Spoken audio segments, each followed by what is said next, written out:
Nutrição orientada e os remédios da natureza. Capítulo 14. O queijo. Não sabeis vós que sois o templo de Deus e que o Espírito de Deus habita em vós? Se alguém destruir o templo de Deus, Deus o destruirá, porque o templo de Deus que sois vós é santo. Portanto, quer comais, quer bebais, ou façais outra qualquer coisa, fazei tudo para a glória de Deus. Apóstolo Paulo, em 1 Coríntios 3, 16, 17 e capítulo 10, 31. É necessário que digamos alguma coisa a respeito do queijo?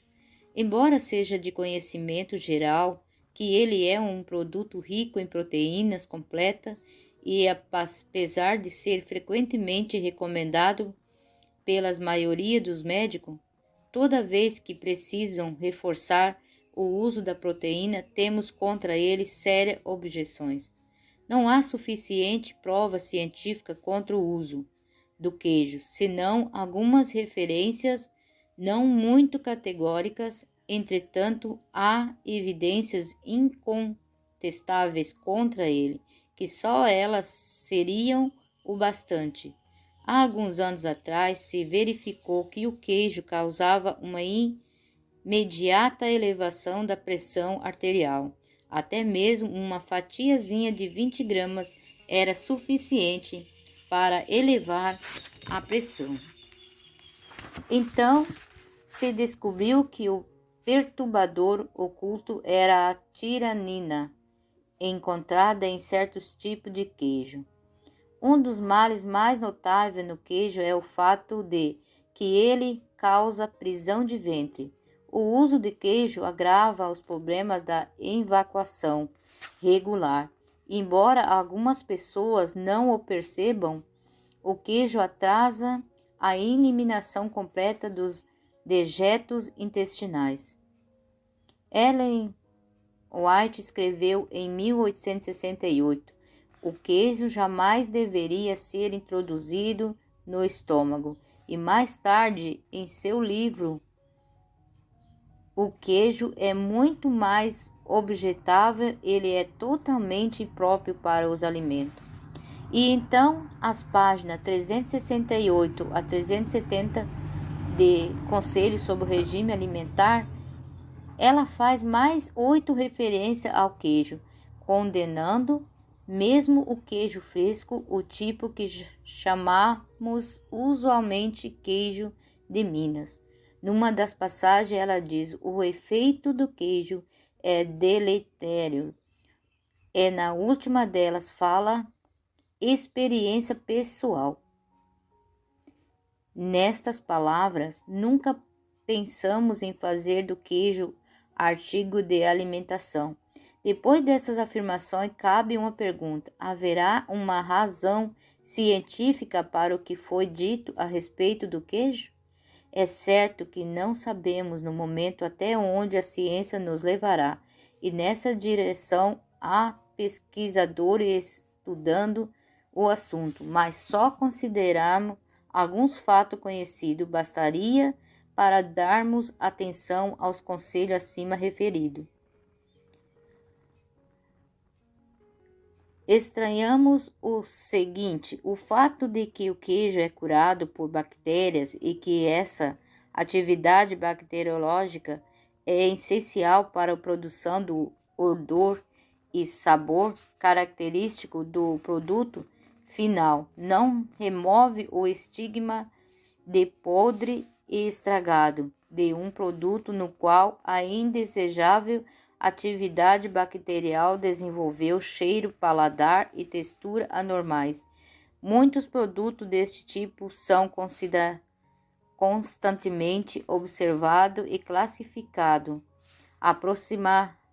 apropriadamente como podres, estragados, e não deveriam ser permitidos no mercado mais do que tomates podres ou peixes podres. Desde o momento em que o queijo é posto para curar por alguns dias, meses ou ano, a fim de chegar ao ponto designado por seus fabricantes, começa um período em que é trabalho por bactérias de várias ou de determinadas espécies. Sofre um verdadeiro bombardeio de micróbios de putrefação. O Dr.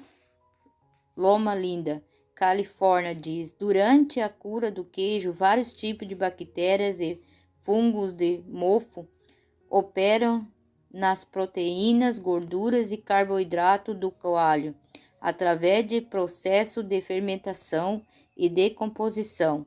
Quanto mais velho o queijo, maior é o grau de decomposição e mais forte o sabor. Os produtos desenvolvidos durante o envelhecimento matam a maioria das bactérias patogênicas. Os possíveis efeitos resultantes disso na saúde humana não são conhecidos até ao presente. O que se deve considerar é que, de qualquer modo, o queijo sofre várias transformações durante seu amadurecimento e vários estágios de decomposição para lhe darem sabor, textura e odor, e grande parte dessas bactérias putrefatíficas ainda estão vivas na ocasião em que o produto é usado como alimento. De modo especial, isso é verdade quando o processo terminou há menos de 90 dias, isto é, quando o queijo é ingerido menos de 90 dias após o término de seu processamento. O doutor, citando outra autoridade médica, diz que 1 grama de queijo fresco contém de 900.000 a 140.000 bactérias. Um queijo de 25 dias contém pelo menos 1.200 bactérias por grama. E um queijo de 45 dias chega a ter 2.000 por gramas. E ele termina com o seguinte comentário: não obstante estes fatos científicos, indubitavelmente, muitas pessoas continuarão a consumir, sob o nome de queijo, a usual quantidade de leite deteriorado e depois de engolirem milhões de micróbios numa refeição, admira-se ao pôr que sofrer de acidez estomacal, azia, com queimação, flatulência, biliosidade e uma variedade de outros sintomas, devido aos germes. Enquanto esperávamos que a ciência diga mais sobre o assunto, perguntamos nós, sendo que no queijo operam bactérias de mofo e putrefação, e sendo que algumas bactérias do mofo nos cereais e no amendoim, mais especificamente coloniais,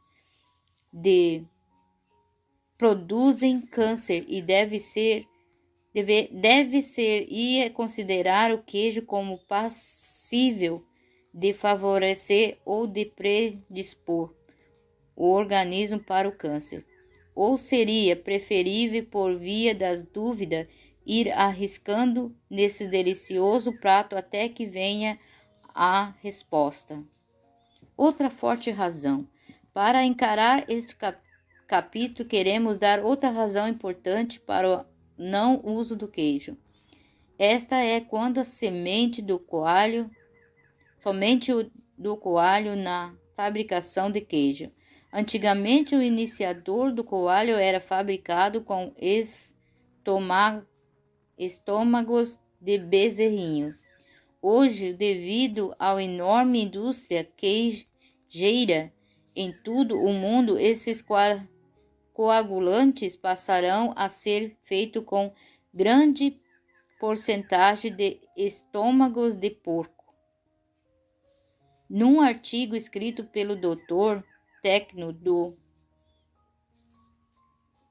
Christian, ele declara sem nenhum segredo que os coagulantes hoje aceitos em todo o mundo constam de tipos predominantemente e de 50% a 25% de bezerro e 50% a 75% de porco.